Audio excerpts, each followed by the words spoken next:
Halina. Hoy, aalis ka na? Pasok ka na sa Oo, trabaho? paalis na ako. Ah. Ika! Bakit mo na? Anong pakis? Hindi ikaw ang asawa ko. Hoy, Ah, ako asawa mo. ikaw si Kambal, tumigil ka. Hoy, ano ka? Ako yung asawa mo. Ikaw talaga. Di mo na malaman kung sino ang asawa mo sa amin dalawa ni Kambal. Hindi ka na nakatanda. Hindi dito sa'yo. Ako yung asawa mo. Hindi, tumigil ka. Si Kambal ka. Ay, ang asawa ko nandun sa labas. Ako nga si Kambal. Diba? Ay, ako nga si asawa mo. Pati O, ako tinan mo. nalilito sa'yo. O, tinan mo. Tumigil ka.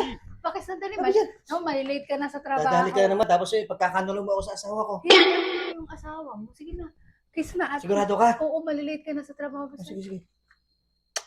Oh, di ba ako asawa mo? Alis na ako. Mamaya ang sahod ha? Oo. Mamaya ang sahod bibigay mo sa akin ha? Ha? Oo.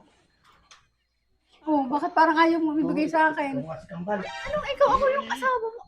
Hindi ba siya nanghihingi ng sahod yung asawa ko? Anong asawa mo? Ako yung asawa. Asawa. Hindi nanghihingi ng sahod ng asawa ko. Kung ayun nag-iintay ng abot. Hindi yun Ako naghihingi. nga ang asawa mo. Ikaw, si Kambal. Si Kambal ang lagi nanghihingi ng ganyan. Oh, ikaw si Kambal. Ako nga ang asawa. Huwag ka nang umalis. Huwag ka nang pumasok ha? Aba, bakit? Ano? Huwag ka nang umalis ha? Sabi nang ako nga yung asawang ko. Ay, Ikaw mo pala nun. Sige. walag na si Kambal. Alis na ako. Tama na. Alis na ako. Alis dyan! Ang sahod mo ha, baka kay Kambal mo na nibigay mamaya ha? Asawa ko nga yun, mga anak. Siya nga yun. Wala ka dadaw-duda.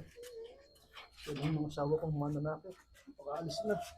Hindi pa ako ano mangyari pa sa akin din. Oh, no.